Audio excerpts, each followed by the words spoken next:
And we also had the commander-in-chief on the show live. If you're against what happened yesterday, I'd like to say you hate the troops. Got a lot of people that don't know what a football looks like telling me they're never watching my show again. Good. Fuck you. Pat McAfee just told veterans like me, fuck you, for criticizing him for interviewing President Trump on Veterans Day on his show. So Pat, fuck you too. Let's talk about it.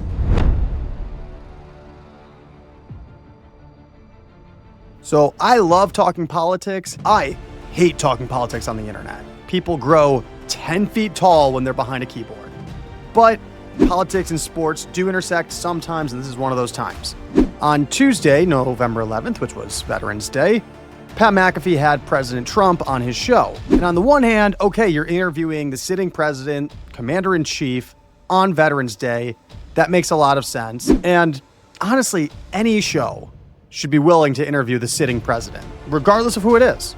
Hell, President Trump can come on my channel anytime he wants. Here's the difference. If he's coming to my show to talk about veterans, the military, service, anything like that, there are certain questions that any responsible journalist would ask him. McAfee didn't ask a single one. For example, Mr. President, what does it say to the veteran and active duty military community that you faked bone spurs to get out of being drafted to Vietnam? Or you once called John McCain a loser for being captured.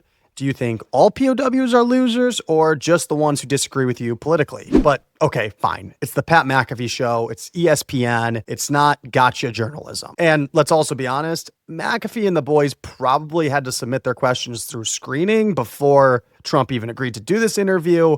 None of the questions I just asked would have made it through that screening, especially after Trump started the interview by telling Pat this. I'm only joining you because I hear you say such nice things about me from your very large audience. When people say nice about me, I join. When they don't say nice about me, I take a pass. But okay, fine. So we're just going to keep it to sports, which is what you should do on ESPN. So let's keep it to sports.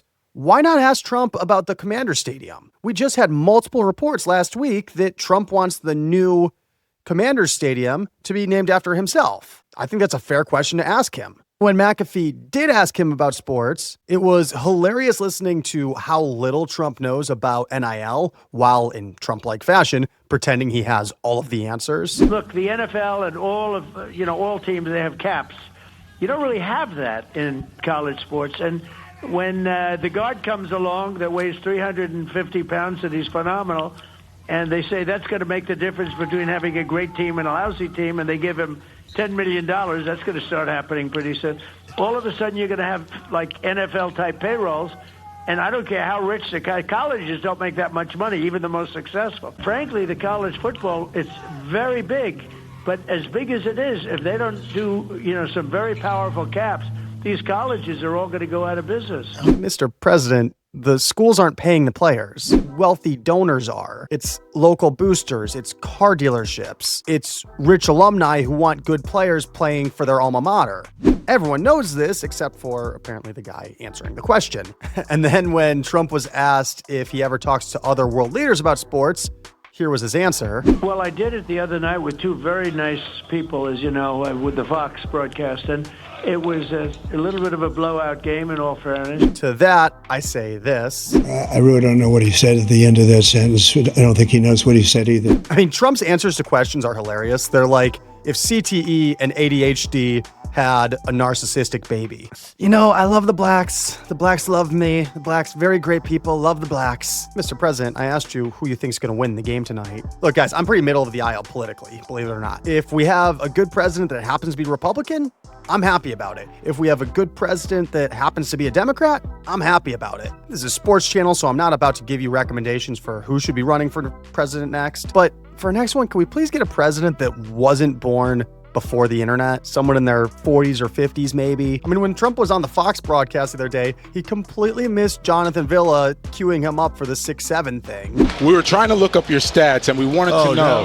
how many touchdowns did you have back then? 6, right? 7? I'm not sure I had any. See, that's how you could have played tight end, right? I could have been. I would have liked him as a quarterback. You definitely would have had like 6, 7 touchdowns there. He puts it in your hand. I mean, did no one tell him it was a TikTok trend? Then again, Trump and Biden both are from the era where a trend was something you read about in the newspaper. Look, all of that is whatever. McAfee knew he was going to get blowback for interviewing President Trump. He said as much the moment that Trump got off the phone with him. That was not an impressionist. It was actually Mr. President. I will like to say, though, for the immediate people that are going to be mad about that happening, as President of the United States, it's Veterans Day. He's the commander-in-chief. Obviously, if we have the opportunity to talk to him, we're going to. And then on Wednesday, in response to people on the internet calling McAfee out for interviewing Trump, he said this.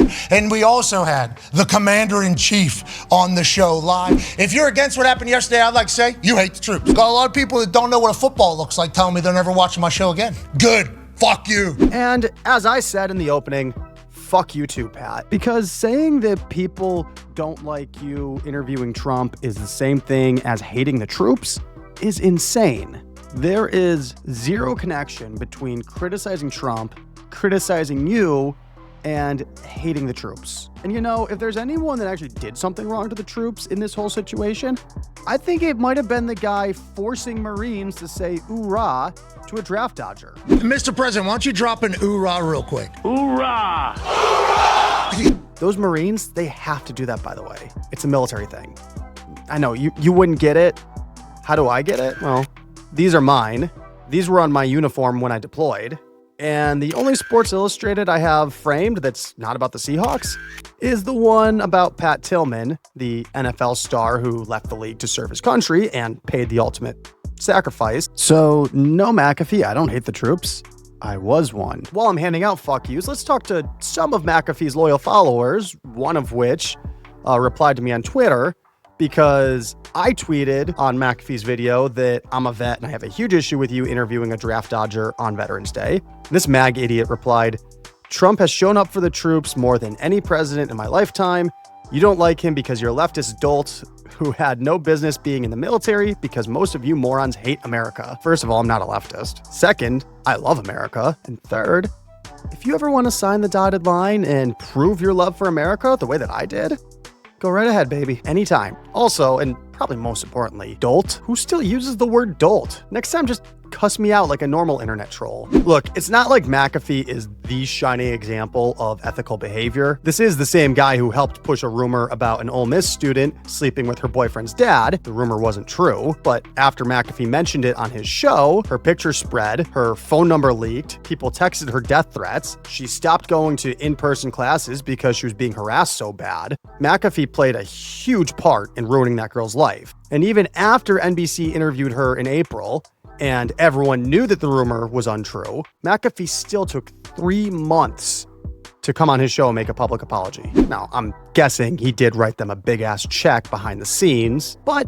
no real consequences for McAfee. Definitely none from ESPN, and he gets away with everything because he is the most untouchable person at ESPN.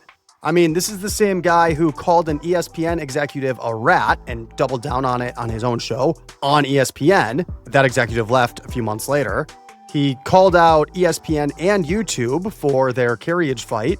No consequences for that.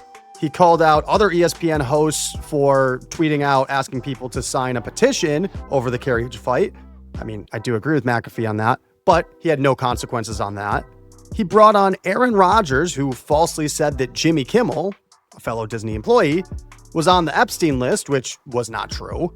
No consequences. And that's all because ESPN doesn't actually have a ton of power over McAfee. ESPN doesn't own McAfee's show. They license it. Pat's YouTube numbers are insane. He's bigger than any of the other shows that ESPN has. So they can't really punish him, even when he does something like says, fuck you to veterans like me that criticize him for having President Trump on Veterans Day. He almost has the Howard Stern level of following where he can say stuff like this. Get lost. Don't do my audience. I'll do my audience whatever I want. I'll piss on this audience if I want. And for what it's worth, since interviewing Trump, McAfee's YouTube views have been going down. Is this the reason why?